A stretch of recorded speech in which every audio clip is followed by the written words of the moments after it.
New tonight, on this day 81 years ago, U.S. troops and Allied forces launched a crucial attack on Nazi-occupied Normandy during World War II, and that day became known as D-Day. It marked a pivotal turning point toward winning the war. But that win came with the loss of thousands of young men at war. Reporter Maria Guzman shares how one East Tennessee man keeps a D-Day rider's story alive.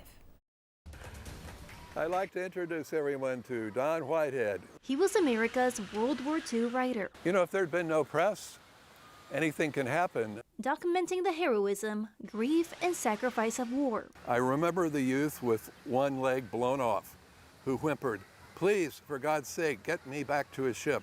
Associated Press journalist Don Whitehead had no easy job.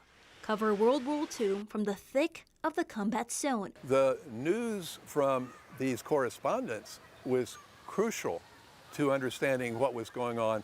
Author John Romeiser gathered Whitehead's writings and compiled them into this book. He discovered that Whitehead's writings lived in Knoxville, where he settled after war.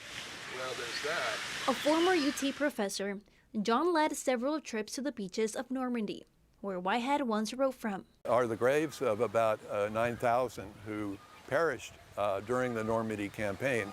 The stories found within the sentences and periods of this book remember the sons who never returned home for family dinners. 100 or so of the names that are on here were involved on D-Day, June 6th. And it's memories that will last forever in East Tennessee.